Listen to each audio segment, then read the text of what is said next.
Kun sagalee qeerrooti.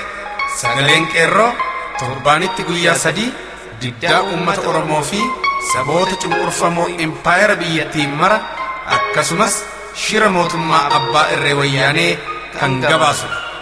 Kun sagalee qeerrooti.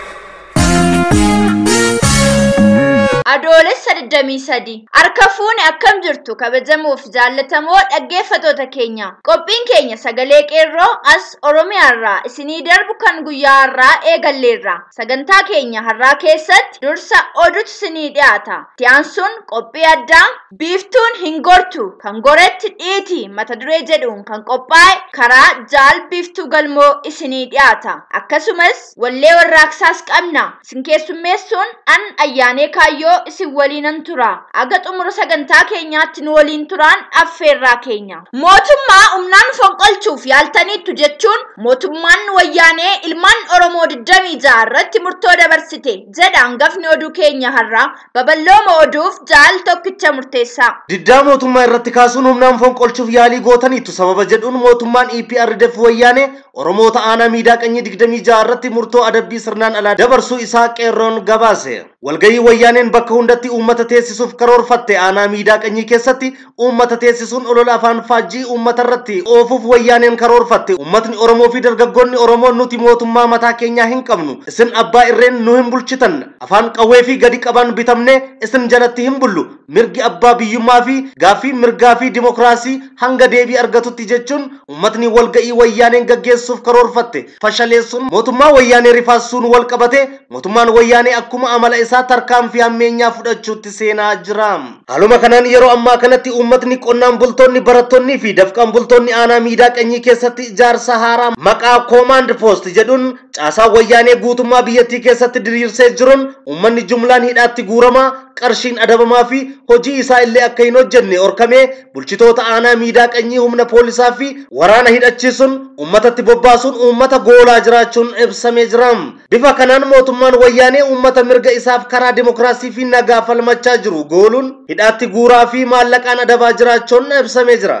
Ilmaan Oromoo yeroo ammaa kana qarshiin adabamanii fi hidhaatti guuramaa jiran keessaa kanneen ammaaf maqaan isaanii nu dhaqqabee jiru obbo Gusoo Diroo maatii isaanii namoota 7 waliin ganda dirree weenii irraa hidhaman. Obbo Daammanaa Nagaasaa ganda Boquunissoo maatii isaanii namoota 2 waliin kan hidhaman yoo ta'u asiin fuuldura mucaan isaanii barataa Wandimuu Daammanaa rasaasa mootummaa wayyaanee mana barumsaa Geedootti itti dhukaaseen kan ajjeefamedha. Obbo Garbee Fakkaataa qotee bulaa adabbii qarshii 800tu itti murtaa'e. Dargaggoo Sintaayyoo Dandanaa kophee bareechuun kan of jiraachisu adabbii qarshii 1500tu itti murtaa'e. Obbo Dandanaa Shuree qotee bulaa adabbii qarshii 800tu itti murtaa'e. Obbo Mitikuu Qachuu hojii dhabaa adabbii qarshii 800tu itti murtaa'e. Dargaggoo Dirribaa Taaddasaa hojii dhabaa adabbii qarshii 800tu itti murtaa'e. Obbo Dhugaasaa Lammeessaa qotee bulaa adabbii qarshii 1000tu itti murtaa'e. Obbo Dagguu Lammeessaa qotee bulaa adabbii qarshii 800tu itti murtaa'e. Obbo Yaadataa Nagaraa qotee bulaa adabbii qarshii 800. Obbo Cimdii Nagaraa qotee bulaa adabbii qarshii 800. Obbo Alamuu Mul'ataa qotee bulaa adabbii qarshii 500. Obbo Agumaa Cawwaaqaa qotee bulaa adabbii qarshii 600. Obbo Geedoo Bantii qotee bulaa adabbii qarshii 500. Obbo Dachaasaa Yaadasaa qotee bulaa adabbii qarshii 500. Obbo Gambuu Jabeessaa qotee bulaa adabbii qarshii 500. Barataa Abbishuu Gurmeessaa adabbii qarshii 1000. Obbo Geetaachoo Caalchisaa qotee bulaa adabbii qarshii 500. Obbo Daaksisaa Guutamaa qotee bulaa adabbii qarshii 500. Obbo Hirphaasaa Dajanee daldalaa adabbii qarshii 1000. Daraartuu Miizanaa daldaltuu adabbii qarshii 500. Obbo Galaasaa Araarsaa qotee bulaa adabbii qarshii 300. Barataa Boruu Tamasgen adabbii qarshii 500. Barataa Baallammii Galataa adabbii qarshii 300. Ogeessa fayyaa nama Ajjamaa jedhamutti qarshii 1300. Obbo Malkaamuu Dagsiisaa hojii dhabaa adabbii qarshii 500tu itti murtaa'e. Adabbii hammeenyummaa fi diinummaan guutame kana himata mana murtii tokko malee caasaa ijaarsa wayyaanee qawwee hidhatee uummata saamaa jiru kan maqaa command post jedhamuun ijaaramee uummata dararaa jirutu humna poolisii federaalaa fi koree bittinneessaa qabachuun uummata irraa adeemuun isin diina uummata keenyaati jechuun uummata adabaa hidhaa fi doorsisaa saamuu irratti argamu. ummatni fi dargaggoonni Oromoo adabbii seeraan ala gochaa diinummaa uummata irratti gaggeeffamaa jiru kana dura dhaabbachuun hidhaatti guuramaa jiraachuun saaxilamee jira. Keessattuu aanaa miidhaa qeenyi keessatti guutummaan uummata Oromoo sirna bulchiinsa abbaa irree afaan qawween aangoo qabatee bara baraan filannoo fakkeessii gaggeessuun umurii dheereffachaa turetti hin bullu. Ofiin of bulchina jechuun uummatni sirna bulchiinsa wayyaaneef ajajamuu dhabuu irraan mootummaan wayyaanee gara tarkaanfii abdii hamilee kutannaa isaa agarsiisutti kan seene ta'uun ibsamee jira. Adeemsa fokkataa fi itti gaafatama seeraa fi seenaa jalaa nama hin baasne hojii diinummaa dabballoonni wayyaanee uummata irratti raawwachaa jiran caasaan bulchiinsa aanaa miidhaa qeenyi si caalaa dheeressaa itti gaafatamaa waajjira dhaaba ergamtuu wayyaanee OPDO Dalasaa Tarfaa Waggarii dabballee OPDO waajjira milishaa kanneen jedhaman adda durummaan humna poolisii fi koree bittinneessaa qabachuun uummata keessa fiiguun uummata dararuu irratti kanneen argaman irratti maatii isaanii qabeenya isaanii fi lubbuu isaanii irratti uummanni Oromoo bakka jirtan hundaa tarkaanfii madaalawaa akka fudhatamu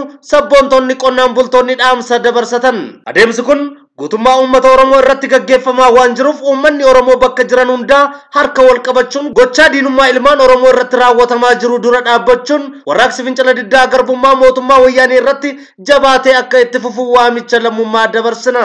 Gama biraatiin barattoota Oromoo boqonnaa yeroo gannaaf gara maatii isaaniitti galan diddaa mootummaa irratti kaasuuf deemu sababa jedhuun mootummaa wayyaanee karoora leenjii fi barnoota baasuun haara galfii dhorkee burjaajessuuf yaalaa jira.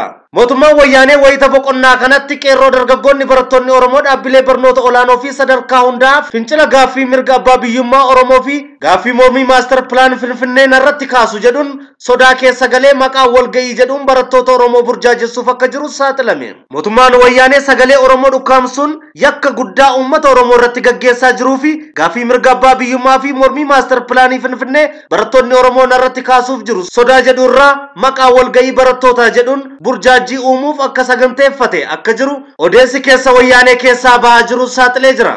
Wayyaaneen sodaa guddaa qeerroo barattoota Oromoo dhaabbilee barnoota olaanoo fi sadarkaa hunda irraa deebi'uun barattoota sadarkaa lammaffaa fi tokkoffaa waliin ta'uun uummata Oromoo irratti kaasuun fincila diddaa garbummaa irratti gaggeessuuf barattoonni Oromoo dhaabbilee barnoota olaanoo ibsa irratti dabarsan jechuun maqaa walga'ii barattoota jedhuun sochii warraaqsa dargaggoota qeerroo barattoota Oromoo dura dhaabbachuun burjaajii fi olola afaan faajjessuu uumuuf akka jiru saaxilame. Yeroo ammaa kanas miseensota isaa dursee galmeessuun walga'ichi akka walga'ii dirqamaa ta'etti barattoota Oromoo hunda sadarkaa hundarratti teessisuuf akka jiru saaxilamee jira. Qeerroon barattoonni Oromoo mootummaa wayyaanee abbaa irree sanyummaan of ijaaree jiru mirga uummata Oromoo sarbee gita bittaa isaa dheereffachuuf tirtiraa jiru bakka jirutti gatachiisuu fi dura dhaabbannee mirga keenyaaf falmachuuf yeroon gamtaan ka'an amma jechuun dhaamsa waliif dabarsan. Gama biraatiin magaala Finfinnee fi godinaalee biyyattii keessatti saamtonni akka malee jabaachuun uummata biyyattii guyyaa adii fi galgala sodaa tokko malee saamaa jiru. Uummanni itti tumsee yoo isaan qabee poolisaaf dhiyeesses poolisoonni baay'inaan hooggansarra jiran sanyii Hayilamaariyaam waan ta'aniif saamtonnis baay'inaan isaanuma waan ta'aniif yeruma san gallakkifamu. Akka maddeen tokko tokkotti saamtonni fi poolisoonni muudamtoota Hayilamaariyaam Dassaaleen ta'an kun waan saamanii argatan poolisoota waliin hirmaachaa jiru jedhama. Haaluma wal fakkaatuun Qeellam Wallaggaa aanaa Gaa'oo Qebbeetti barattoonni walga'ii wayyaanee lagachuun warraaqsa bilisummaa itti fufsiisan. Qeellam aanaa Gaa'oo Qebbee irraa dabballoonni wayyaanee sababa walga'ii ariifachiisaa jedhuun barattoota dirqisiisuuf aanotaa fi gandoota irra jooranii fudhatama dhabsiisuudhaan gootonni barattoonni Oromoo aanota irratti wal ijaaruun diddaa isaanii mul'isaa jiru. Haalli kun kan itti hammaate dabballoonni wayyaanee bakka bu'oota aanaa fi dura teessota gandaa bobbaasuun mana manatti barataa meeqa akka jiruu fi eenyummaa isaanii akka galmeessaniif haa bobbaasaman malee gandoota hunda keessaa diddaa barattoonni kaasaniin ergamtoonni dhagaan reebamanii ari'amaa jiraachuu gabaasni qeerroo addeesse. Maatiin barattootas diddaa barattoonni taasisan deeggaruun dhaga'ame. Aanaalee garaagaraa keessatti barattoonni maqaa walga'ii jedhamee galmeen funaanamaa jiru kana dura dhaabbatuun fashaleessan. Kanumaan ergamtoonni wayyaanee godina Qeellam mufii irraan kan ka'e erga uummanni diddaa barattoota deeggaruun waliin hiriiree tajaajila bishaanii fi ibsaa kutuu qabna jechuun mari'ataa jiraachuu qeerroon Qeellam Dambidolloo irraa nu gabaase. Oduu nuti har'aaf qabannee isiniif dhiyaanne kanuma. Qophiilee afaan waliin turtii gaarii. Beeksisa oduu gammachiisaa konsertiin qeerroo Noorz Ameerikaatti isiniif qophaa'e Wednesday August 5 2015 jechuun hagayya 5 bara 2015 gaafa roobii waaree booda sa'aatii 7 irraa eegalee sagantaan ni jalqaba. Wiilistoota bebbeekamoon kanneen akka Jaamboo Jotee Amtumale koton tafi muru Agirali wana kutatani rajiru Amtumale koton tafi muru itti jiru hamtuu malee qottoon xaafii muru Nageelaali wanna kutataan irra jiru hamtuu malee qottoon xaafii muru Nageelaala akka kutataan itti jiru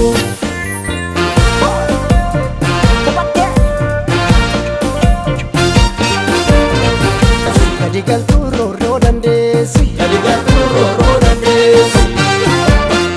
Yaabarruu kafanaa hin taane haana mana Abdiin ureessaa fi kaawwanis irratti ni argamu.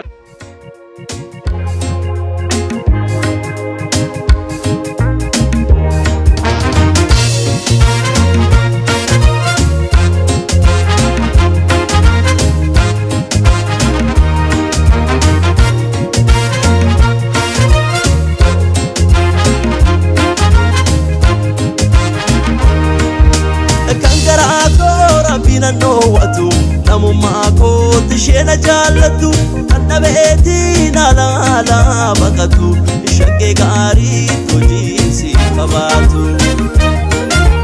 Oromoon bakka kanatti argamtee walitti dhuftee firaa fi diinatti uummata addunyaatti of ibsiti.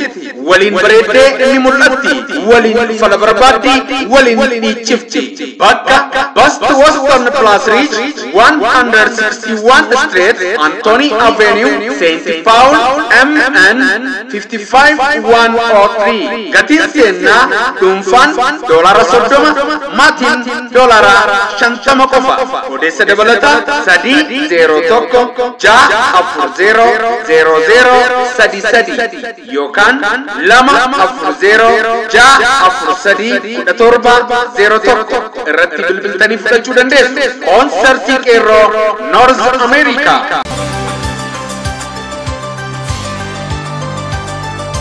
Biiftuun hin gortu kan goreetti iti. Erga gaafa daangaan Oromiyaa diinaan cabdee jalqabee Oromoon bifa bittinnaa'eenis bifa ijaarameenis qabsoo walirraa hin cinne taasisaa turuun isaa ifa galaadha. Duuba ganamuma Oromoon gamtaanis ta'e dhuunfaan biyya isaa diina irraa ittisuuf gaafa qabsoo jalqabe ofirratti hirkattummaa mataa isaatiin malee eenyuun iyyuu abdatee hin turre. Kanneen akka Jeneraal Hussein Buneefaa sangoota ofii gurguraniiti qawwee bitatanii nafxanyoota of tuultota ajjeesanii gootummaa isaanii agarsiisaa turan malee yeroo itti garbummaa simatanii harka maratanii itti ta'an hin turre. Kanaafis ragaalee hedduu kaasuun ni danda'ama. Qabsoon saba Oromoo kun bu'aa bayii hedduu keessa kan ba'e ta'us dhumarratti ititee bifa seera qabeessa ta'een idiloomee irree isaa tokkoomsatee gara dhaaba adda bilisummaa Oromoo hundeessuutti tarkaanfatee jira. Kunis seenaa qabsoo uummata Oromoo keessatti tarkaanfii isa olaanaa ta'uusaa ni hubanna. Dhaabichi adda bilisummaa Oromootis akkuma amala qabsoo kamiyyuu qorumsoota ulfaatoo akkam jajjaboo ta'an keessa qaxxaamuruun mataa baafatee humna isaa cimsachaa injifannoolee ciccimoo gonfachaa akka dhufe kan ilaallee agarruu fi galmeeleen seenaa dhugaa bahu. Biyya keenya keessatti qofa osoo hin taane guutummaa addunyaa kana irrayyuu haqni hedduun dabeeti agarra. Addunyaa kana ni dursina warri jedhanis ta'e dhaabileen kanneen akka mootummoota idil addunyaa yookaan mootummoota gamtoomanis haalli inni itti biyyoota yookiin mootummoota biyyoota isa jalatti argaman itti qabatee jiru hedduu laafaa ta'uu isaarraa kan ka'e yoo abbaan haqni isaa dabe jabaatee carraaqqateen achitti humna ofiitiin bu'aa inni biyyoota akka Oromiyaatti walabummaaf bilisummaan isaanii sarbameef buusu kan nama mirqaansu miti yookaan ammoo hin jiruyyuu jechuun ni dandeenya. Yoo jiraates mootummoota gamtooman kana keessatti qooda olaanaa biyyootiin qaban faayidaan walitti hidhamanii kan jiran yoo taate faayidaa isaanii eegsifachuuf jecha gocha daddabaa yeroo hojjetan kan argamanidha. Kanaafuu hidhatni addunyaa keenyaa kun heeraaf seera irratti yookiin haqa irratti otoo hin taane faayidaa irratti qofa kan walitti hidhamte taateeti argaa jirra. Kanaafuu haqa ofii dabe sirreeffachuuf bakkatti deeffachuuf wanti barbaachisu ofuma ofii jabaatanii dhaabbachuudha malee isaan kana irraa waa eeguun biddeena abjuuti yookiin ammoo bakka loon hin oolle kuboota funaanuuf yaaluudha. Biyyootiin haqa isaanii deeffatanii qajeelfatan hundumtuu tokkollee kan tola kadhaan haqa ofii deeffate seenaa biyya kamiiyyuu keessatti takkaa mul'atee argamee dhaga'amees hin beeku. Kun waan hin turre waan hin jirreef of duras hin jiraannedha. Hundi isaanii haqa isaanii qabsoo isaaniitiin deeffatan. Nutis akka Oromootti kan itti jirru kanadha malee bilisummaa teenyee kadhaan diina irraa fudhachuuf kajeelaa hin jirru. Gaafa nuti jabaannee diina keenya ofirraa dhorkinee injifannee humna jabaa ijaarranne biyyootiin mootummaa gamtooman keessatti hirree cimaa qaban kun hunduu nutti firoomuu yookiin shariikuu barbaadu. Kun sirriitti hubatamuu qaba. Akkuma ilmi sabaa weellisaa hirphaa gaanfuree geerarsa Oromoo geeraredha dubbichi. Jabaadhu yaa mogolee jajjabaadhu yaa qolee. Dhugaansaas kanadha. Yoo ati jabaatte ofumaaf keessaa baata malee namni si gargaaru hin jiru. Yoo ati jabaatte ammoo kan si barbaadu hedduudha. Firri kees hedduudha. Haqa kana kanneen hin hubanne tokko tokko yeroo ta'anii hamii gadi roobsan arginaa dhageenyas. Jarri hamii afarsu kun gariin hawwiif dharraa bilisummaaf qaban irraa kan ka'e yoo ta'u gariin ammoo ajandaa olola diinaa yookaan otoo beekanis ta'e otoo hin beekin meeshaa diinaa ta'anii saba amilee buusuuf kan bobba'anidha. Haalaaf adeemsa qabsichaa kan hin hubanne namoonni gariin addi bilisummaa Oromoon erga hundeeffame waggaa 40 ol fixeera. Amma yoonaatti bilisummaa sabaa galmaan hin geenye jechuun hamatu. Jarri akkanatti olola afarsu kun wanti isaan hin hubanne adda bilisummaa Oromoo jechuun uummata Oromoo jechuu ta'uu isaati. Kanaaf adda bilisummaa Oromoo jechuun isaanuma hamii ololaa jiran kanadha. Garuu jarri akkanatti hamatan kun akka Oromummaa isaaniitti wanti isaan Oromummaa isaaniif bilisummaa isaaniif gumaatan yookaan buusan maal akka ta'e takkallee of gaafatanii hin beekan. Akka isaan yaadanitti adda bilisummaa Oromoo jechuun humna addaa isaan irraa gara biraa ta'ettidha. Kanaaf dhaabni addaa kun bakka isaan ta'anitti bilisummaa isaaniif fida yookiin geessa jedhaniiti eeggachaa jiru. Kaan haafuu bilisummaan wareegaan malee akka argamuu hin dandeenye illee warra hubate miti. Bilisummaa jechuun baasii gumaata maallaqaa illee caalaa yookaan gatii baasii lubbuutiin kan bitamu yookaan argamu wanta hunda daran qaalii ta'uusaa illee otoo hin hubatiin akka meeshaa gabaatii bitamee galuutti bilisummaa salphisanii yookiin rakashiisanii ilaalu. Kanaaf akka namni barruu isaanii irra geessee kaa'u warra barbaadanidha. Isaan kun gareen kun akkanatti otoo hin beekin akka nama quba isaatiin ija isaa waraanetti yeroo dhaaba isaanii irratti duula banan bara bilisummaa Oromoo duubatti harkisaa kan jiru isaanuma mataa isaanii ta'uu hin hubatne. Kana gubbaatti akka akkas ta'anis kan godhu diina waan ta'eef diinni yookaan garbummaan Oromoo keessa hangam takka akka gadi saartee fagaattee hidda jabeeffatte hin hubanne. Akkuma salphaatti akka haramaa halkan tokkotti waan buqqisanii darbuu danda'anis ta'u. Hubannooma kanas akka dhaban kan godhe ammas garbummaadha. Gabrummaan waraana adda bilisummaa Oromoo isa hidhatee jiru qofaan hin buqqa'u. Kan kana taa'ee eegaa jiru yoo jiraate ammas of asirreessu. Dhuguma garbummaa buqqisuuf yoo ta'e yoo olola diinaa hamiif hin ta'in garbummaan kan buqqa'u uummanni hundi humni kan koof kan keessanis itti dabalameeti. Anis isinis bakka jirru ganda jirrutti yoo waa gumaachine qofadha. Kanaafuu akka garbummaan unurra turtu kan godhe anaa fi isinidha jechuudha. Oromoon kan bilisoomtu anaaf isinis kan bilisoomnu gaafa bilisummaa namarraa teenyee eeguu dhiifne qofadha. Amma gumaata mataa keenyaa bilisummaaf hin goonetti kan of garboomse unuma mataa keenya waan ta'eef eenyuunuu komachuu hin qabnu. Waa halle daran kan Oromoof barbaachisu qabsoo hidhannoo jabeessuu ta'uun kan wal nama gaafachiisu yoo ta'uu baatellee qabsaa ta'uufis hundumtuu hidhachuun waajibas miti. Inni hidhatee jiru uummata keessa seenee akka hojjetu haala mijeessuun yookiin ammoo waan inni hidhatee jiru uummata keessa seenee hojjechuuf hin mijoofnee fi hojjechuun hidhatanii loluutiin gadi miti. Qabsoof gumaata tinnisuun xinnoo hin qabdu. Nuti Oromoon bilisummaa barbaaduun keenya wal nama hin gaafachiisu kun ifa galaadha. Egaa bilisummaa barbaanna taanaan waan tokko bilisummaa wajjin akka jiru haa barru. Innis gumaatadha. Gumaata bilisummaaf unurraa barbaadamu haa baanu. Bilisummaa keenyaaf wanti nu mararu wanti tokkollee akka hin jiraanne barbaachisa. Wanta dhabnee bilisummaa haa argannu. Qabeenya keenya, hojii keenya, fayyaa keenya yookiin qaamaaf lubbuu keenya illee nu gaafachuu akka malu beeknee itti haaseennu. Garuu wanti guddaan bilisummaaf wanti nu mararu homti tokkoyyuu hin jiraatiin. Gabrummaa keessa jirru kana hoo'ifannee roorroo simannee boru ilmaan keenya keessaa ba'u jennee isaanitti dabarsuu hin qabnu. Kan qaata jeneraal Waaqoonfaan jedhan dhugaadha. Gaafas warri qabsoo kana taraare otoo jiraatanii unuun hin barsiifne ta'e qaanqeen sun dhaamteeti hafti ture. Sababiinsaa namoonni of baranii dammaqanii yeros dilas waan hin turreefi. Yeroo har'aa garuu ilmaan itti guddanneerra. Seenaa saba keenyaa quba qabaanneerra. Haala itti sabni keenya biyya isaa itti dhabuu danda'e seenaa isaa hubanneerra. Seenaa qabsoon Oromoo keessa as kutee fi irra jiru quba qabna. Garamitti tarkaanfachuu akka qabu galma isaa adda baafanneerra. Haala addunyaan keenya kun keessa jirtus xiinxalleerra. Kumaatamaan otoo hin taane miliyoonotaan diinota keenya caallee itti dadachaanee guddannee dardarreerra. Nuti yoo keessaa kufnes kan nu yaaddessu hin jiru. Qabsaa'aan Oromoo har'a unuu malee jirus humna bor galfata keenya galmaan ga'u ta'uu shakkiin hin jiru.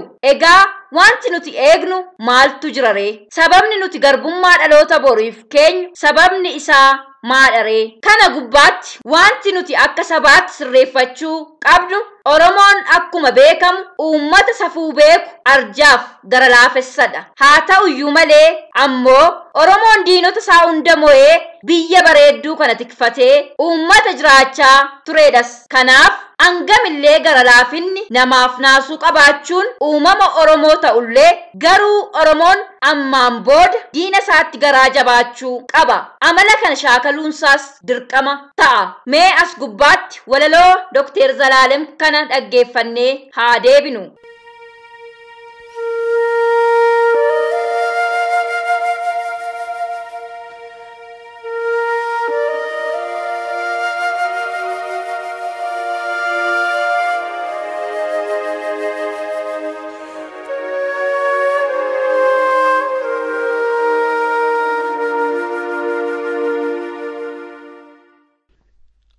Abbaa caalii yaa gaachanaa dadhabbii kee bara sanaa anammayyuu nan argana.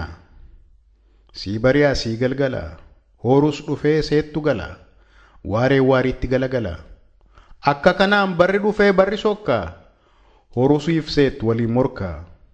Abbaa caalii yaa qaxale dukkanni kee maaf dheerate akka malee tarii horisiif seettu walii galee.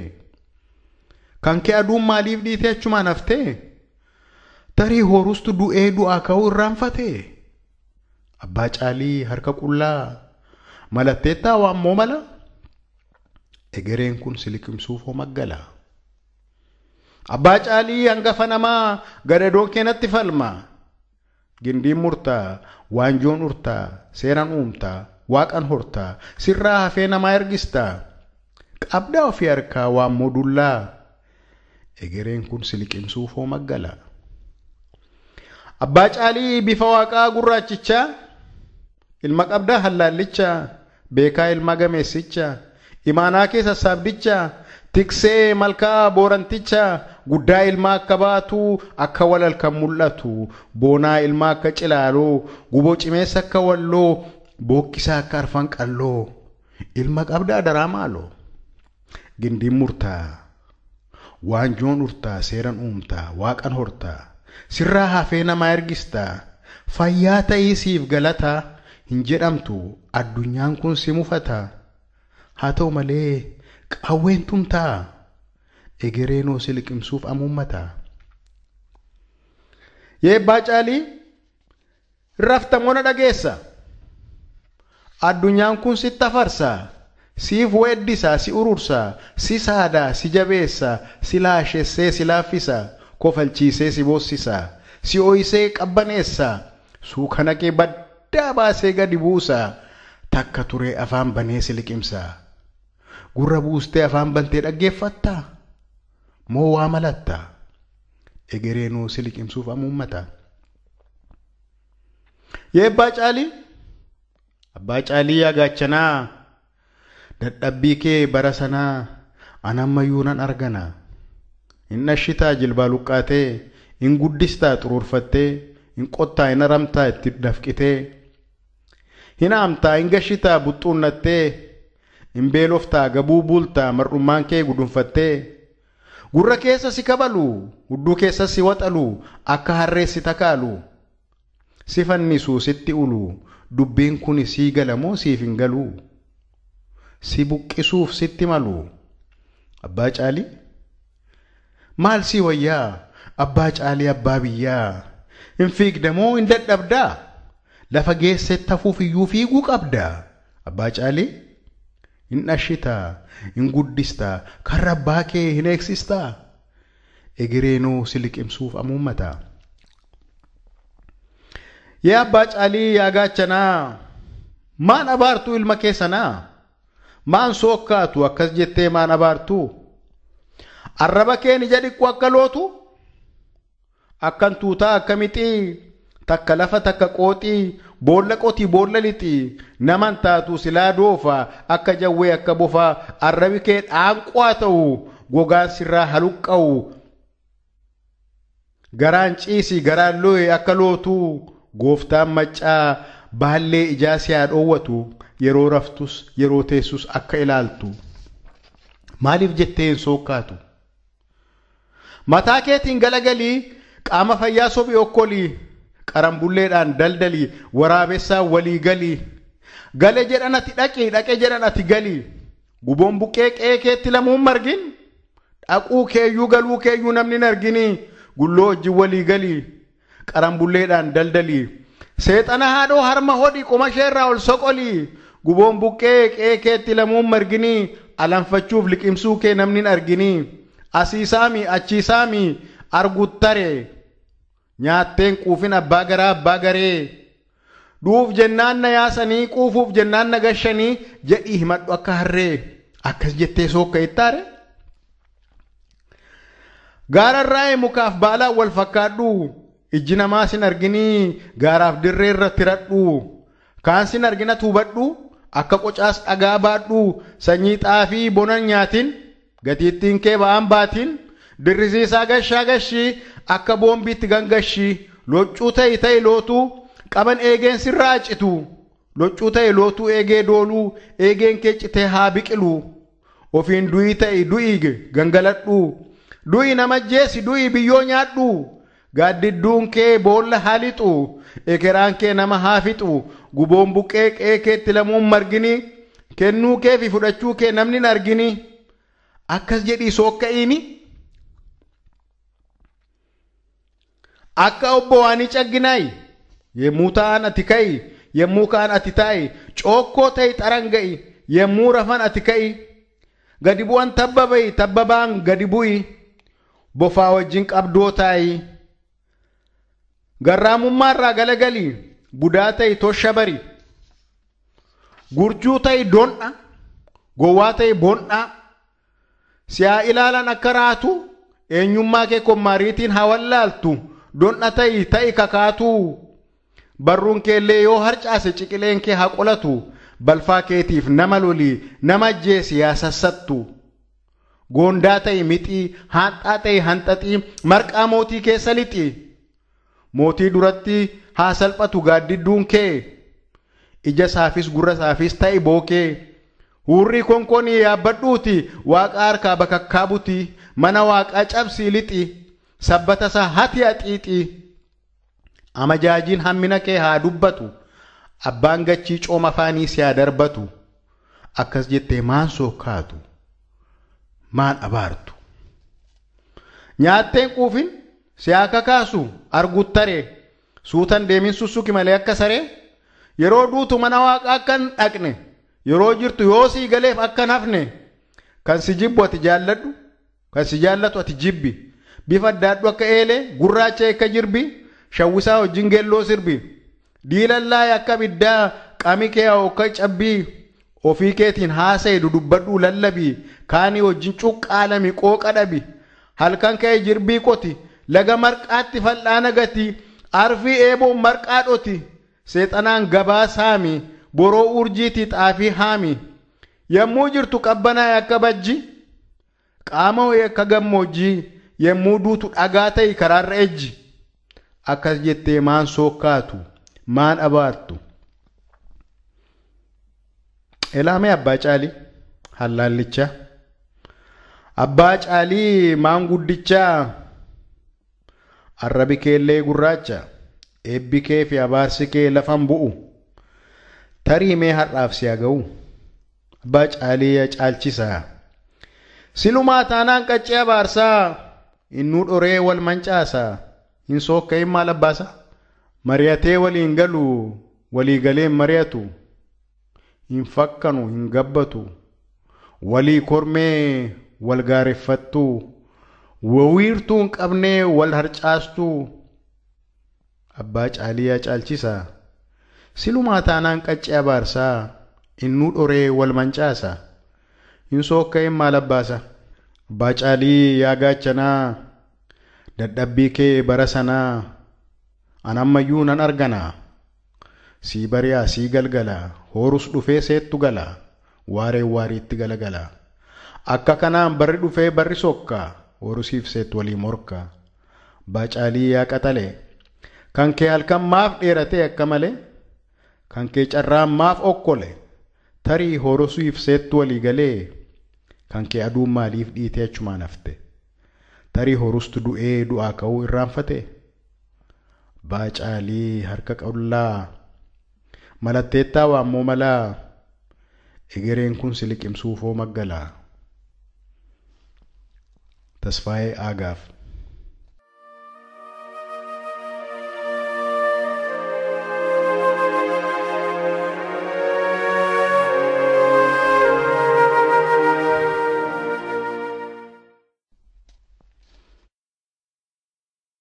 Egaa hamiif wal sakaaluu hadhiifnu humna Oromoo asii fi achi facaasuu dhiifnee Oromoon marti biyya keessaaf ala jiru akkasumallee diina jala bobbaatanii jirtan illee carraaf egereen Oromoo harka keenya irra jiraachuusaa beeknee biyya keenya alagaan dhaalamne deeffachuuf yeroo kamiyyuu caalee yeroon itti jabaannee falmachuu qabnu ammadha. Akkuma olitti ibsuuf yaalametti sabni kamuu yookiin dhaabni kamuu qabsoo bilisummaa kan geggeessu qaama lammaffaa yookaan sadaffaa abdateeti saanaan abadan bilisoomuu hin danda'u. Sababiinsaa qabsichi gaafa qaama lammaffaa yookaan sadaffaan kun irraa dhaabbate afa jechuudha. Kanaaf qabsoon Oromoo seenaasaa keessatti qaama lammaffaa yookiin sadaffaa irratti bu'uureffamee hin beeku. Amma boodallee hin bu'uurfamu. Jeneraal Alii Sabattar jeneraala Somaaliyaa kan ture gaafa gooticha Oromoo jeneraal Useen Buneetiin wallaahi billaahi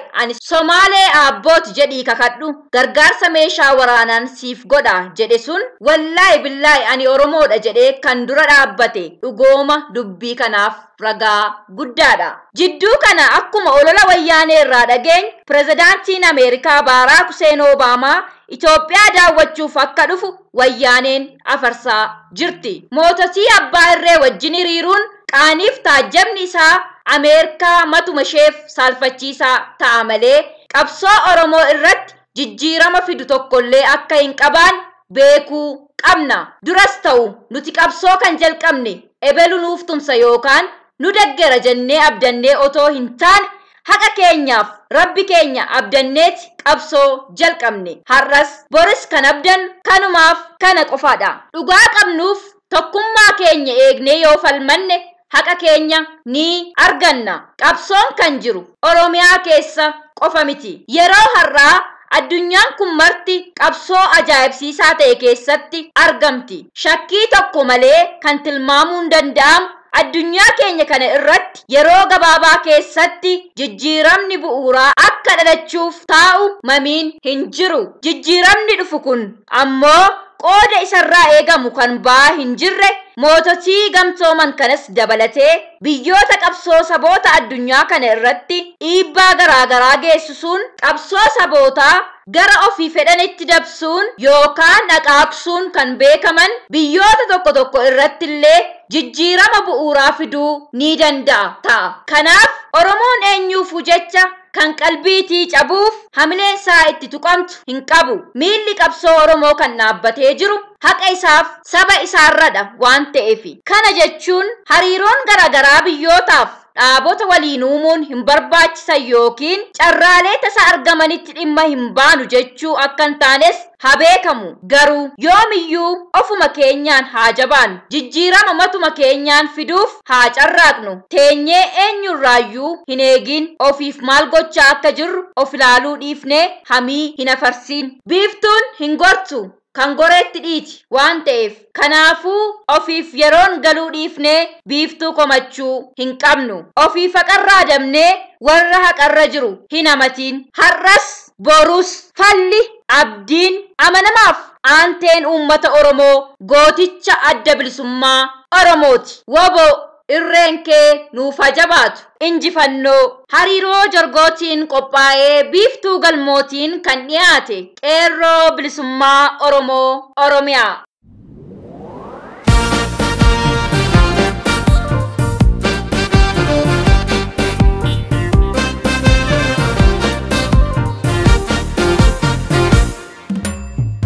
Diraabadeera fuudhee jarru ni waan garaa kimee fixeen jiru yakkitee saaxileen jiru marakkate turakkoo jiru bara gara bal'aan naangoo waan se'anii kadhannee dadhabne jara hamtuu malee qottoon xaafii muru dhagiidhaanii wanna kutataan irra jiru hamtuu malee qottoon xaafii muru kanneen laalaa akka kutataan itti jiru hamtuu malee qottoon xaafii muru dhagiidhaanii wanna kutataan irra jiru hamtuu malee qottoon xaafii muru kanneen laalaa akka kutataan itti jiru.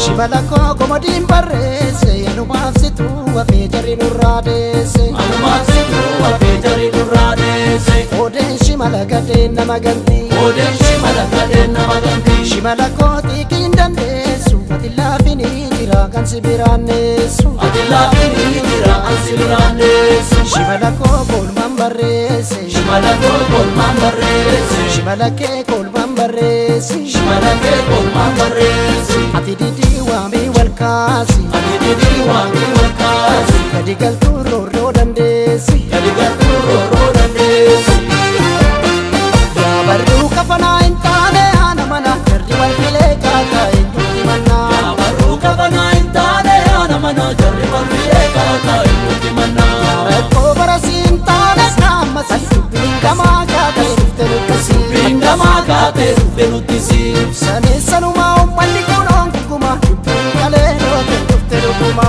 saneessanumaa uummanni kunoon guguma dubbiin kalee dhoote dhufte dhuguma haribun kuyyuu saasirnuma saduu faarsa hojjete gadoon biqiltee akka coqorsa hojjete gadoon biqiltee akka coqorsa. Kaleessa galgala waliin kakatanii joo maaltu galee awwal kamatanii bingalan qabdu barri shantamaa sochoo hin bakka manni sanumaa jaalan macha koolan macha goobe wayyanaa tagarri misoome jaalan macha koolan macha burre nama jiru meeqaa garre jaalan macha koolan macha burre wayyanaa tagarri misoome jaalan macha koolan macha burre nama jiru meeqaa garre jaalan macha koolan macha goobe wayyanaa tagarri misoome jaalan macha koolan macha burre nama jiru meeqaa garre jaalan macha koolan macha burre wayyanaa tagarri misoome. Egaan dhaggeeffattoota hordoftoota keenya. Sagantaan keenya har'aa kana fakkaata ture. Waan nu dhaggeeffattaniif galanni keenya guddaadha. Sagantaa itti aanuun aga walitti deebinutti nagaan nu tura. Injifannoo uummata Oromoof. Gadaan gadaa bilisummaati.